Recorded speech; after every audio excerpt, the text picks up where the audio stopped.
Hosted by you/practice complete 1.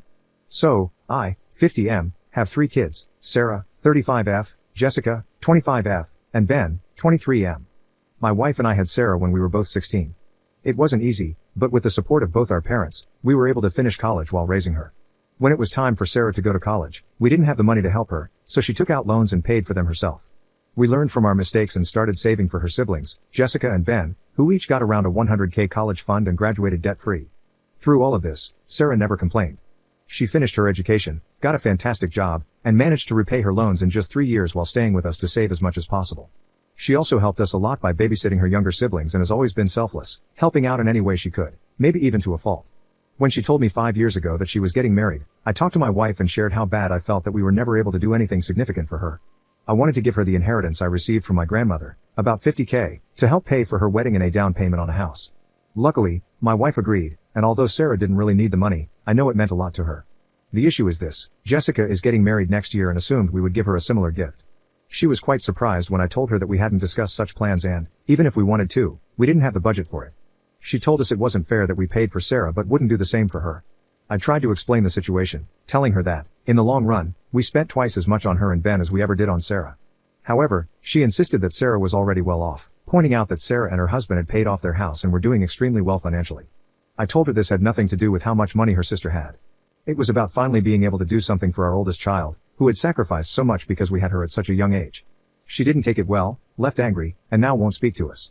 My wife thinks we should maybe take out a small loan and give Jessica the money because she isn't used to not talking to her kids and is upset about being left out of the wedding preparations. She's even afraid we might not be invited to the wedding. But I have put my foot down and won't budge because I don't think Jessica is entitled to our money. Now even Sarah is saying this is getting out of hand and has offered to pay half the money herself. Personally, though, I'm at a point where I'd rather burn the $50,000 than give it to Jessica. Sarah and my wife think this isn't worth destroying our family over, but I believe that giving in will only make Jessica more entitled in the long run. Op in the comments. About Sarah, I wanted to give her the money because I felt like a bad father. I thought about all the time we missed during her childhood and the less expensive presents she got compared to her siblings because we just didn't have the money. And yet, she never complained, never said how unfair it was, even though she deserved better.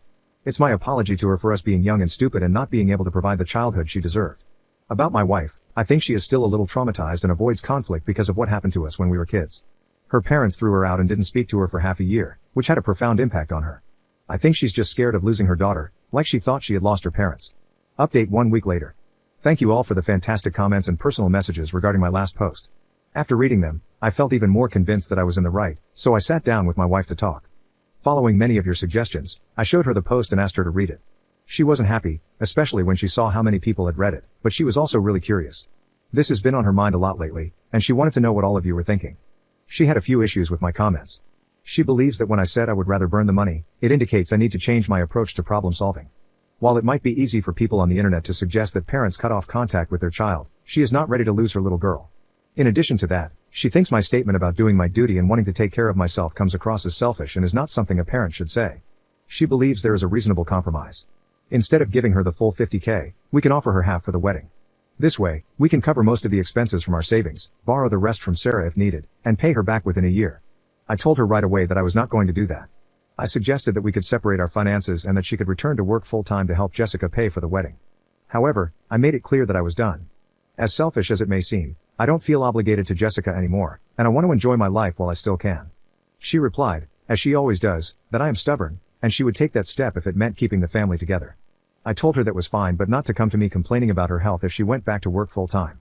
A couple of days ago, she came to me and said she agreed with my proposal. We made a plan to open a joint bank account where we would deposit our monthly expenses. After that, we can each use our personal money however we like. We decided on an amount to keep in our savings account for emergencies and agreed to split the remaining funds 50-50. I even agreed to cover 60% of the money needed for our joint expenses. This is the first time we will have more than one bank account, so I'm a bit nervous about how it will turn out. I also believe she mentioned talking to her boss about working more hours, but I want to avoid getting involved in that discussion. I spoke with Sarah and expressed my concerns about giving Jessica any money, as I believe it's a bad idea. However, Sarah insists that she wants to help. She mentioned that while she agrees with my viewpoint, she doesn't want their mom to return to work full-time. She clarified that her decision to help was aimed at supporting their mom, not Jessica. I told her it was her money and she could do as she pleased, but like her mom, I wouldn't involve myself in the situation any further. Right before I wrote this post, I sent an email to Jessica expressing my feelings. I clarified where I stood and mentioned that she could decide how involved I would be in her wedding. I don't expect a reply, but now I'll have to wait and see what happens. Edit. I forgot to mention this in my post, but part of our agreement is that she should not take out any loans with interest. If she decides to borrow money from friends or family, that's her choice, but I want to avoid having another bank loan under my name. However, I am confident that she won't need to borrow much if she only gives $25,000 for the wedding, especially since it appears that Sarah is planning to cover half of that amount, which, again, I still think is a bad idea. Commenter. You know these three are making a mess you'll have to clean up. Ideally, you'd opt out entirely, but $50,000 in debt? This has so much potential to go sideways for you, it's almost a guarantee. For example, since OP isn't involved in this, we can use more than $50,000. What happens if your wife can't work? What if she pays on the loan but can only contribute 10% of the monthly bills? What if she resents you for this? Will you actually stand your ground and divorce? If not, you may as well go to the bank now. Involving Sarah in this is a pretty unfair thing for your wife to do. She seems to believe she has a separate financial life, but that's just not true. That said, I do hope things work out. OP's response. It's not $50,000, I realize now that I didn't explain something clearly. My wife wants to pay $25,000 for the wedding, which she and Sarah have agreed to split. She believes this is a reasonable compromise, but I disagree with her. Second story. My brother keeps entering my home when we're not around and he's not welcome, and he took our shared little buddy hostage because we refused to help his freeloading bum any longer. Posted by u/Dwick My brother, Chris, 27M, fake name, moved in with my BF, 28M, and me, 26F, 7 years ago. We took pity on him after he was kicked out of our childhood home for illicit substance use and was sleeping in his car. At first, Chris and my boyfriend got along great.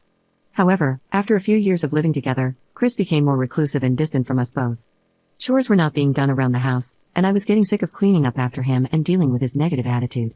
6 months before the end of our lease, I told Chris that he had to find another living situation. He finally moved out a few weeks before the lease ended, and I thought we had all agreed on how to split shared appliances and valuables.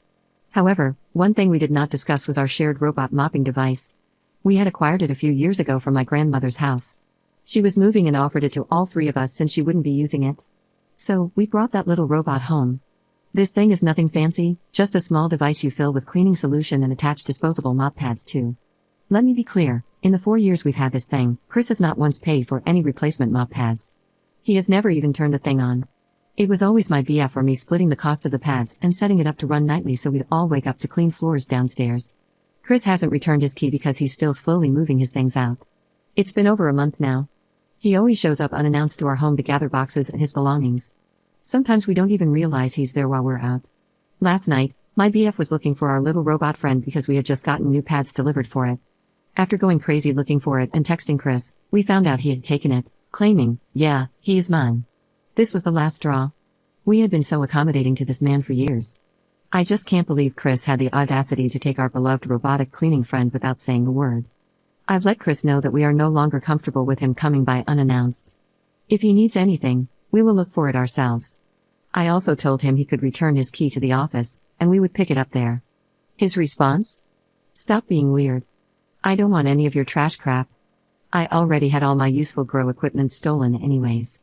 Stop texting me before you make me mad. The grow stuff referred to here is indoor greenhouse and hydroponics equipment, which was verbally agreed to be evenly split, since both Chris and my BF acquired it together.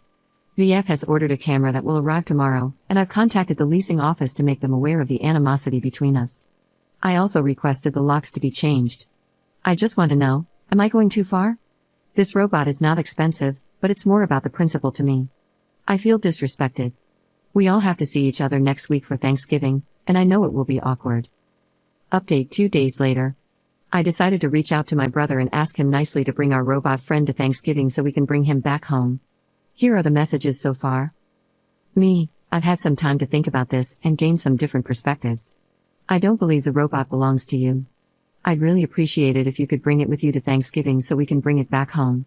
I feel as though we've been very accommodating to you over the years you've lived with us, and taking a shared appliance without any discussion is not only disrespectful but also shows a lack of consideration for us. So we'd like our robot back, as it really is ours after years of using and maintaining it without any help from you. Chris, I've had some time to think about it, and I want the TV from Grandma's as well, so go ahead and bring it over when you get a chance, thanks. Me, the TV was also given to us specifically. I'm not sure why you think that's yours as well. Chris, everything was given to you, apparently. She asked me if I wanted the robot while I was in the kitchen, and I said yes. That's how it went, end of story. I don't give two craps about what you think is yours or not. If I let you borrow something because I'm not using it, that doesn't make it yours. Me, as I remember it, we were all there when she offered. I even tried to decline since it was still useful, but she insisted. It was given to all of us as a shared household item. If you thought it was yours, you should have had a discussion with us first before taking it while we were out. Chris, you remember wrong, and I don't need to have a discussion about my own things.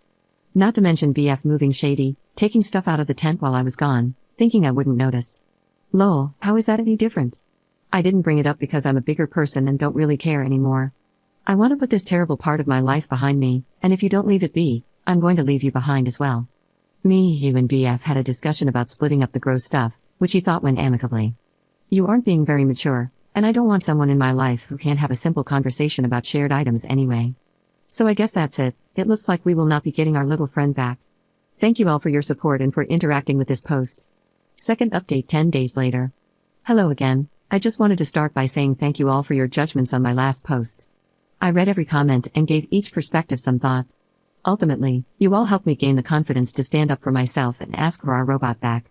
I included my text conversation with my brother Chris in the comments of my last post. To summarize, I asked as politely as I could for our mopping robot back and explained the reasons why it belonged to us.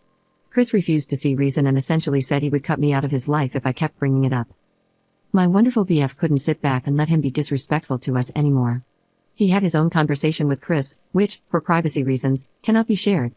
BF ended up taking some of your advice and threatened to reveal specific information to our family if the robot was not returned by Thanksgiving.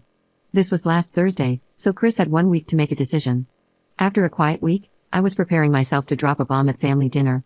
But then, I went out to start warming up my car Wednesday night and found a box on my front step. I hadn't ordered anything, and when I picked up the box, I noticed it wasn't sealed. Guys, our robot friend found his way home. I guess Chris decided that a mopping robot wasn't worth ruining his reputation with our family. He will not be bothering us anymore, and we will be going low/no contact from now on. Now, a positive from all this drama. BF and I are utilizing our new home monitoring cameras to watch our pets.